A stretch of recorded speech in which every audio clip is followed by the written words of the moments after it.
మరి అజయ్ ఒక చక్కటి చెట్టు గురించి ఒక చక్కటి పాటతోటి మీ ముందుకు రావడం జరుగుతుంది. మొక్కలు నాటమ్మ చెట్లను వెంటన్న చెట్లను వెంటన్న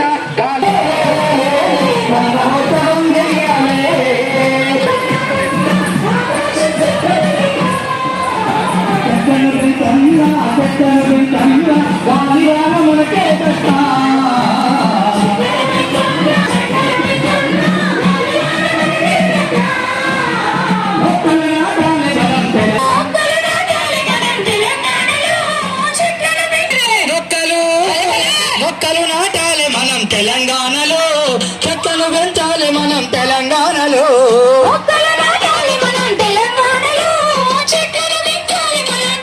హరిత తెలంగాణ నేల పులకించింది, మొక్కలు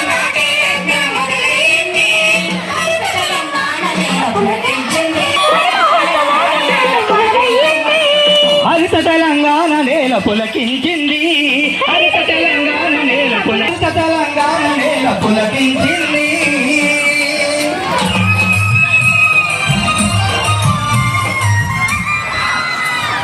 రాబోతున్నారు కాబట్టి ఈ కార్యక్రమానికి విచ్చేసినటువంటి ప్రింట్ అండ్ ఎలక్ట్రానిక్ మీడియా వారికి అధినేత మహిళలందరినీ కూడా మొదలుపెట్టింది. ఈ రోజు మన రాష్ట్రాన్ని పచ్చని రాష్ట్రంగా తీర్చిదిద్దడం కోసం మన ముఖ్యమంత్రి గారు ఏం పేరు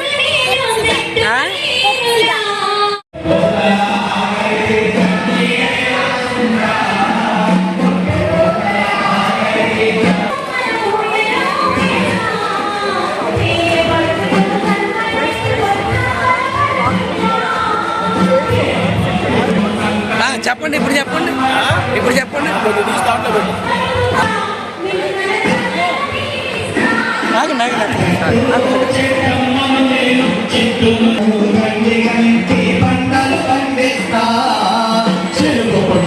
మాట్లాడారు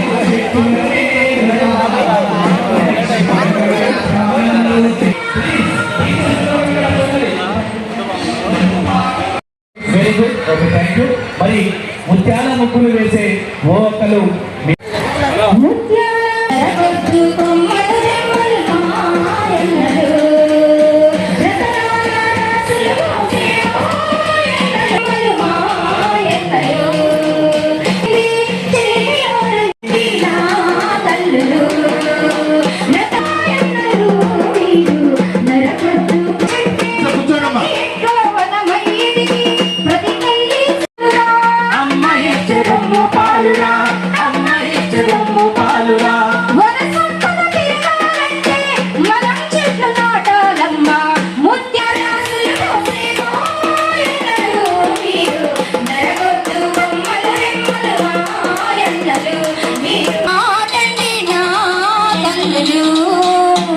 ఓకే, థ్యాంక్ యూ, ధన్యవాదాలు రమణకు. ఒకసారి గట్టిగా ఇప్పటి వరకు కూడా తెలంగాణ సాంస్కృతిక సారథి కళాకారులు జిల్లా సమాచార పౌర సంబంధాల శాఖ వారి యొక్క ఆధ్వర్యంలో చక్కటి చెట్ల గురించి మొక్కల గురించి అనేక చక్కటి పాటలు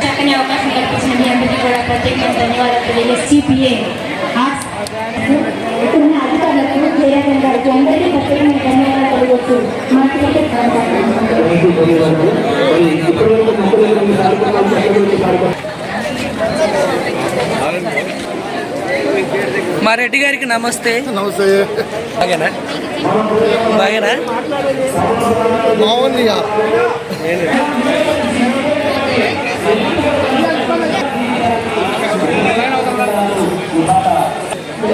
లోకల్ కేవీ డాన్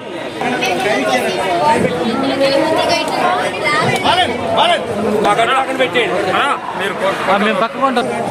పక్క పెట్టి మౌలాలి బ్యాన్ అందరినీ జనరల్ పీపుల్ మొత్తాన్ని నిలబడ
అన్నయ్య కనపడలేదు ఏందని చూస్తాను. నమస్తే.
పిల్లల కట్టముండదండి ప్లీజ్.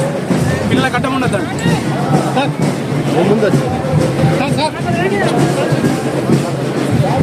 పిల్లల కట్టముండదండి ప్లీజ్.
ప్రజాకవి, ప్రకృతి కవి,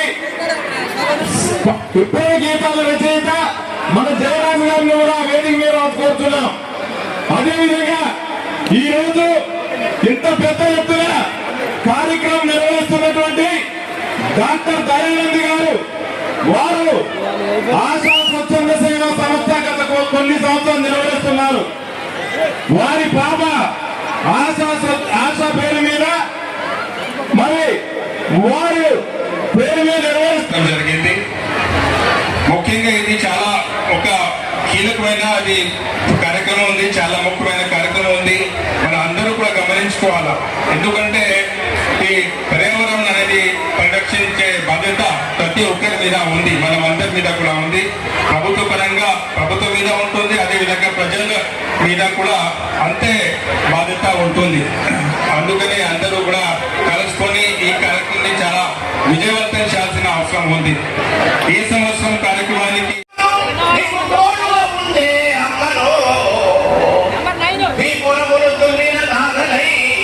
పంటలు మోసిన బండినై, అమ్మమ్మ చేతిలో కవ్వమై, తాతయ్య చేతిలో కర్రలై, అమ్మ పాటతో ఊగిన ఊయలై, ఆ పాడేటి పిల్లల గ్రోవినై, పచ్చాని చెట్టులు నేనురా,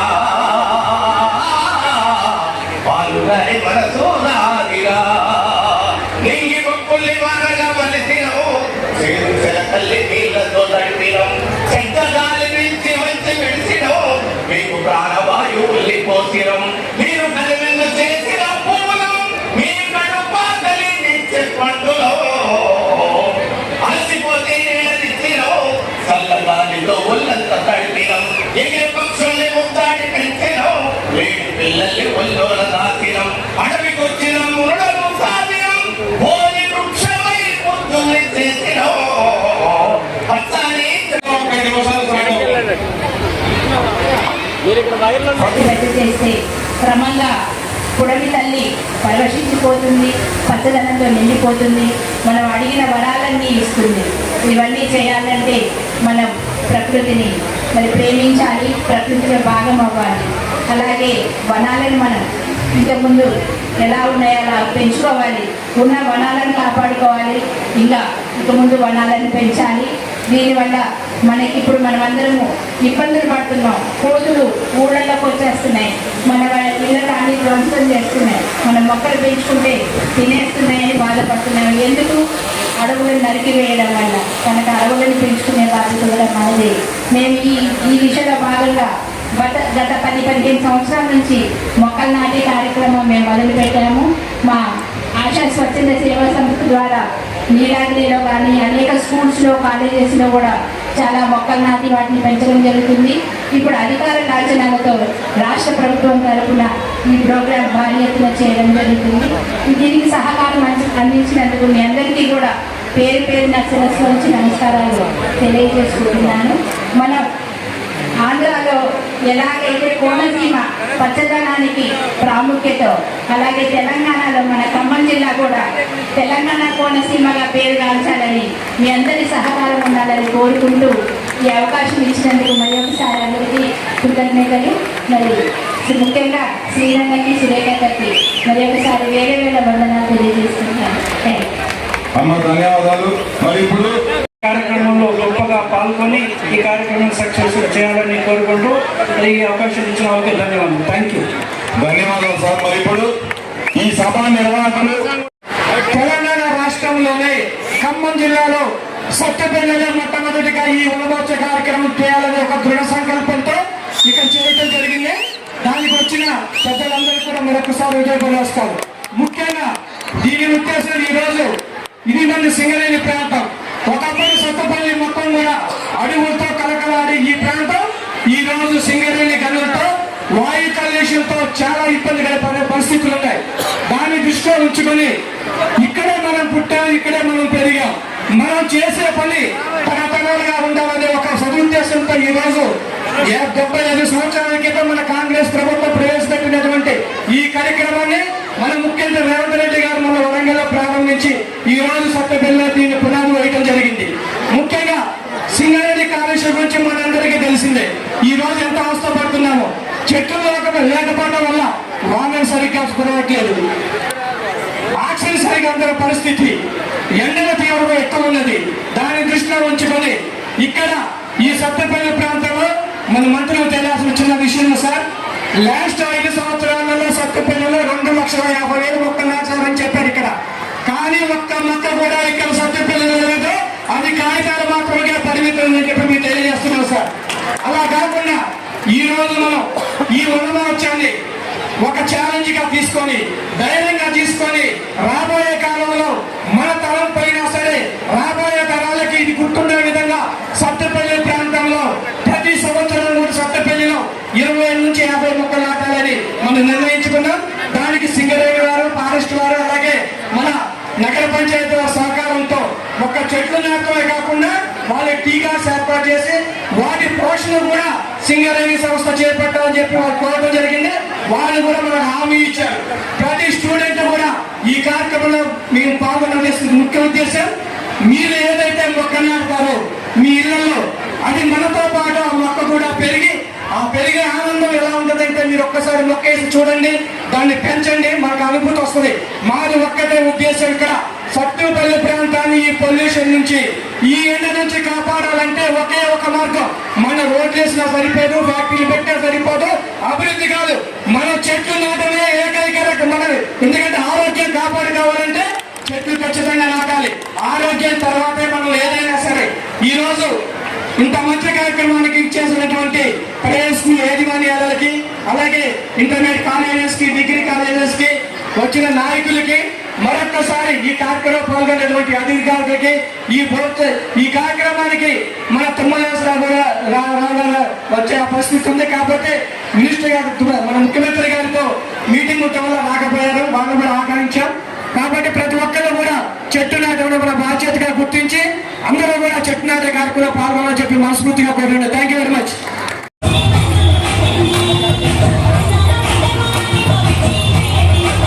పిల్లలను కూడా ఆహ్వానించి పెద్ద ఎత్తున ఈ కార్యక్రమాన్ని చేపట్టిన సోదరి శాసనసభ్యురాలు రాఘమయ్య గారికి, అదేవిధంగా మన ముఖ్య అతిథులు, మన అందరికీ ఆత్మీయుడు, మరి ప్రజల సేవే లక్ష్యంగా ముందుకు పోయేటువంటి నాయకుడు మరి మన సీనన్న గారికి, అదేవిధంగా వేదిక మీద ఉన్నటువంటి ప్రిన్సిపల్ సెక్రటరీ గారికి, సిసిఎఫ్ గారికి, అదేవిధంగా డిఎఫ్ఓ గారికి, మరి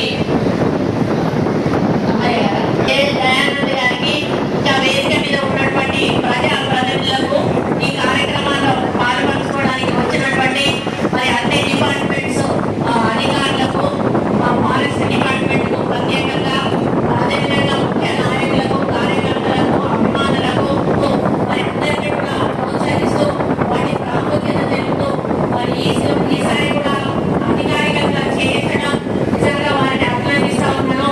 ఈ కార్యక్రమాన్ని ఇంత పెద్ద ఎత్తున చేపట్టినందుకు ఇందులో మరి పనిచేసిన ప్రతి ఒక్కరిని కూడా అభినందిస్తా ఉన్నాను. మరి రాఘవయ్య చాలా వివరంగా మన మొక్కల ప్రాధాన్యత ఏంటి, ఎందుకు పెంచాలి, మరి ఈరోజు మనం ఎందుకు నష్టపోతా ఉన్నాం అనేటువంటి మాటలు వాళ్ళు చాలా వివరంగా చెప్పారు.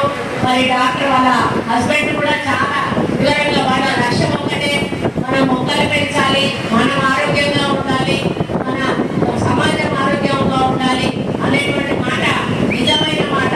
ఎందుకంటే మరి పూర్వకాలంలో ఎక్కడ పోయినా కూడా పెద్ద పెద్ద వృక్షాలు ఉండేటివి. మనం సెలవులలో మా అమ్మమ్మ వాళ్ళ ఇంటికి వెళ్తే మేము నేరుగా ఇంట్లో ఉండే వాళ్ళం కాదు, పెద్ద చిన్న చెట్టు ఉండేది. ఆ చిన్న చెట్టు కిందనే మంచాలు వేసుకొని అక్కడే ఆటలాడుకుంటూ గడిపే వాళ్ళం. అటువంటి చల్లని నీడని చెట్టు చేస్తూ ఈరోజు మనకి ఇక్కడ కూడా కనపడడం లేదు. మనం ఇల్లు కన్స్ట్రక్షన్ చేయడమనో లేకపోతే రోడ్డు వేయడం చేయడమనో ఏదో ఒక పేరుతోటి ఈరోజు మొదలకు మనం పెద్ద పెద్ద వృక్షాలను ఈరోజు తీసేస్తా ఉన్నాం. కానీ మళ్ళా అందరూ సమాంతరంగా పెరిగేటువంటి వృక్షాలను పెంచడం అంటే అది మామూలు విషయం కాదు. కొన్ని సంవత్సరాల సమయం తీసుకుంటే కానీ అంత పెద్ద వృక్షం తయారవదు. కాబట్టి మనం ముందు తరాలకు, భవిష్యత్తు ముందు తరాలకు మనం మంచి చేయాలంటే మనం ఇప్పటి నుంచే మొక్కలు పెంచే కార్యక్రమాన్ని చేయాలి. మీ అందరికీ కూడా ఒక కథ తెలిసే ఉంటుంది. అశోక చక్రవర్తి అనే రాజు మారువేషంలో గుర్రం మీద రోడ్డు మీద వెళ్తా ఉంటాడు. వెళ్తా ఉంటే ఒక కన్ను ముసలాడు ఇవాళ రేపు చనిపోయేటట్టు ఉంటాడు. ఆయన చెట్టు పక్కన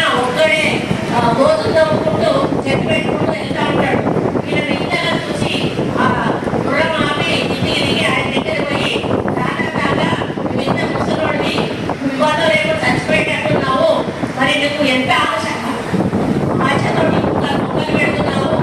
మొక్కలు పండించే పంట నువ్వు పంటలు తీరే పరిశ్రమలో ఉంటావా అని చెప్పి అడిగితే ఆయన ఒకటే మాట్లాడతాడు, అయ్యే నా కోసం కాదు, మన భవిష్యత్తు తరాల కోసం నాటుతా ఉన్నా. మేము బాధపడ్డాము, మేము కష్టపడ్డాము, మన ముందు తరం వాళ్ళు కష్టపడకూడదు అంటే ఇటువంటి మొక్కలు పెంచాల్సిన అవసరం ఉంది అన్నప్పుడు దాన్ని స్ఫూర్తిగా తీసుకొని ఆ రోజు అశోక చక్రవర్తి రోడ్డు పక్కన కూడా చెట్లు నాటేను. మనం చిన్నప్పుడు పుస్తకాల్లో చదువుకున్నాము అశోకుడు చెట్లు నాటేను అనేది, అది అందరికీ తెలిసినటువంటి విషయం. అదే క్రమంలో మనం ఈ కార్యక్రమాన్ని కూడా వనమహోత్సవం 1950లో కేంద్రం కాంగ్రెస్ ప్రభుత్వం కేంద్రంలో ఉన్నప్పుడు వ్యవసాయ శాఖ మంత్రిగా పనిచేసినటువంటి కె. మున్షి గారు దీన్ని ప్రారంభించడం జరిగింది. ఈ సంవత్సరం 75వ సంవత్సరం కాబట్టి దీన్ని వజ్రోత్సవ వనమహోత్సవంగా మనం పిలుచుకోవడం జరుగుతుంది.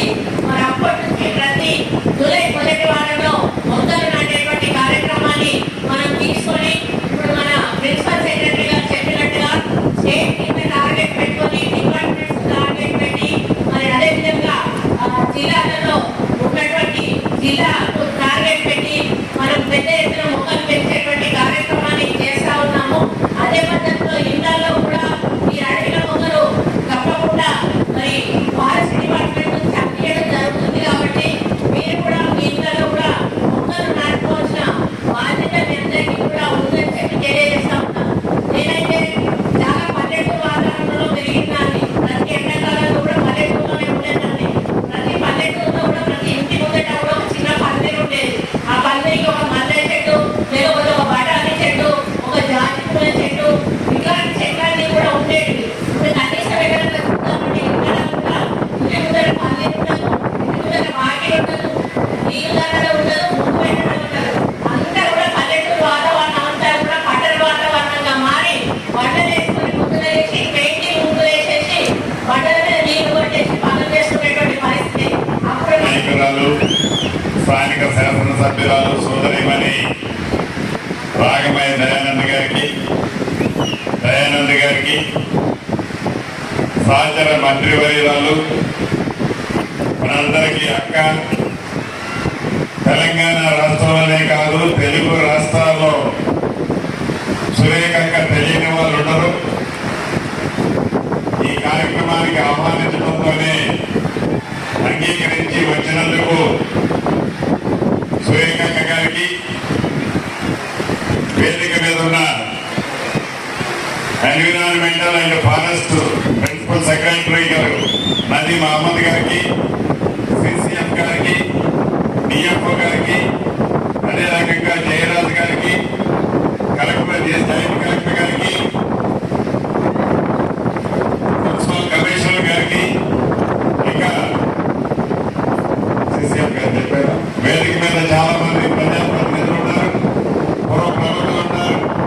వేదిక ముందు ప్రింట్ అండ్ ఎలక్ట్రానిక్ మీడియా మిత్రులు ఉన్నారు, చిన్నారి బాలబాలికలు, పూర్వ ప్రముఖులు, చాలా మంది పెద్దలు వచ్చారు. ఈ కార్యక్రమానికి మనస్ఫూర్తిగా ప్రతి ఒక్కరికి శిరస్సు వచ్చి కృతజ్ఞతలు, అభినందనలు. ఈరోజు ఆశా ఫౌండేషన్ పేరుతో పదవి ఉన్నా లేకపోయినా ప్రజల్లో ఒక అవేర్నెస్ తీసుకొచ్చే కార్యక్రమాన్ని మొదటి నుంచి దయానంద రాగమయ్య గారు గడిచిన 20 సంవత్సరాల నుంచి ఈ ఫౌండేషన్ పేరుతో స్వచ్ఛంద కార్యక్రమాలు అనేకమైన చేశారు. వారి పాప మన మధ్య లేకపోయినా ఆ పాప గుర్తులు గుర్తు తెచ్చుకొని ఒక మంచి కార్యక్రమాన్ని వారి శాసనసభ్యులు అయిన తర్వాత ఈనాడు ఈ వనమహోత్సవ కార్యక్రమాన్ని వేలాది మందిగా చిన్నారి బాలబాలికలకు కూడా అవేర్నెస్ తెచ్చే విధంగా, పూర్వ ప్రముఖులకు అవగాహన కలిగే విధంగా, మీడియా మిత్రులు మంచిగా దీన్ని పబ్లిసిటీ చేసే విధంగా మంచి పెద్ద ఎత్తున ఈ కార్యక్రమాన్ని ఏర్పాటు చేశారు. మనస్ఫూర్తిగా ముందుగా ప్రభుత్వంలో వారు ఉన్న ప్రభుత్వ పక్షాన మంత్రిగా, అటవీ శాఖ మంత్రిగా మా అందరి తరఫున వారి కుటుంబానికి అభినందనలు, కృతజ్ఞతలు తెలియజేస్తున్నాను. అడవుల గురించి, పచ్చదనాన్ని గురించి, పరిశుభ్రత గురించి చాలా వివరంగా మనిషి మనుగడ కలగాలి ఉండాలి అంటే ఈ పచ్చదనానికి ఉన్న ప్రాధాన్యత ఎంత, ఈ చెట్లను పెంచడం వల్ల వచ్చే లాభం ఏంటి, మనం ఆరోగ్యంగా వెనక పెద్దవాళ్ళు 100 ఏళ్ళు బ్రతికారు అంటే దానికి కారణం ఈ చెట్లే అనేది ఇంతకు ముందు పెద్దలు చాలా స్పష్టంగా వివరించారు. ఇది నిజం కూడా. ఇందాక కవి గారు జయరాజు గారు చెప్పినట్లు చాలా అద్భుతంగా ఈ వృక్షం యొక్క ప్రాధాన్యత, ఈ చెట్టు యొక్క ప్రాధాన్యత మొక్కైన దగ్గర నుంచి నిత్యము మనిషి లేచిన ఉదయం దగ్గర నుంచి రాత్రి పడుకునే వరకు చివరికి మనము చనిపోయిన తర్వాత కూడా ఈ వృక్షం యొక్క ఈ కట్టెలతో ఆ ప్రాధాన్యత, ఈ మనిషికి ఉన్న అవసరాన్ని చాలా స్పష్టంగా ఒక కవిత రూపంలో జయరాజు గారు వివరించారు. నిజం కూడా అది. ఒక్క నిమిషం మీరు ప్రశాంతంగా ఆలోచిస్తే ఈ పచ్చదనం యొక్క గొప్పతనం, మనం ఎన్ని టెన్షన్లో ఉన్నా, ఎన్ని ఇబ్బందుల్లో ఉన్నా, ఒక పచ్చగా ఉన్న చెట్ల మధ్యలోకి మనం పోతే మనకి తెలియకుండానే మనలో ఒక ప్రశాంతత, మనం ఆలోచించుకునే జ్ఞానాన్ని ఆ పచ్చదనం మనకి ఇస్తుంది. చెట్లే కదా ఏముంది అని అనుకుంటే కాదు. చెట్టును పెంచడం చాలా కష్టం, చెట్టును నరకడం చాలా ఈజీ. పెంచాలంటే చాలా శ్రమించాలి, చెమటను కాల్చాలి. నరకాలి అంటే ఒక్క నిమిషం చాలు. మనిషి బ్రతకాలి అంటే మనం ఎన్ని కార్యక్రమాలు చేస్తే, ఎంత మంచి చేస్తే, ఎంత ఆరోగ్యంగా ఉంటే ఆనాడు మన పెద్దవాళ్ళు 100 ఏళ్ళు బతికారు.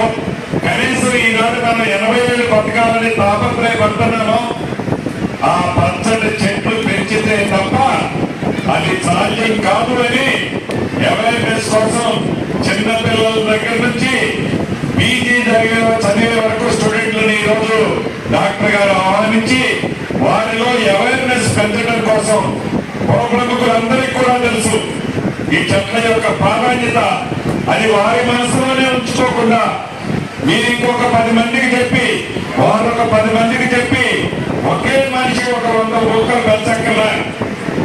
ఒక్కొక్క వ్యక్తి ఒక 10 మొక్కలు 5 మొక్కలు పెంచితే ప్రతి ఒక్కరిలో ఆ సంకల్పం వస్తే తప్పకుండా ఈ హరితహారం ఏదైతే మనం కార్యక్రమాన్ని చేపట్టినో గౌరవ ముఖ్యమంత్రి గారు ఇది గ్రాండ్ సక్సెస్ అవుతుందని మనస్ఫూర్తిగా మీరు తెలియజేసుకుంటూ, ఈనాడు ఈ రాష్ట్ర ప్రభుత్వం యొక్క ఆలోచన చెట్లను పెంచడమే కాదు, విద్యలోనే కాదు, వైద్యంలోనే కాదు, అన్ని రంగాల్లో పేదోడు కొనుక్కున్న ఈ ప్రభుత్వం వచ్చిన తర్వాత గౌరవ ముఖ్యమంత్రి రేవంత్ రెడ్డి గారి నాయకత్వంలోని ఈ ప్రభుత్వం అన్ని సెక్టార్లకు, అన్ని రంగాలలో, అన్ని మతాలు, కులాలు, ప్రాంతాలకు సమతుల్యంగా ఈ రాష్ట్ర ప్రభుత్వం ఈనాడు పనిచేస్తుంది.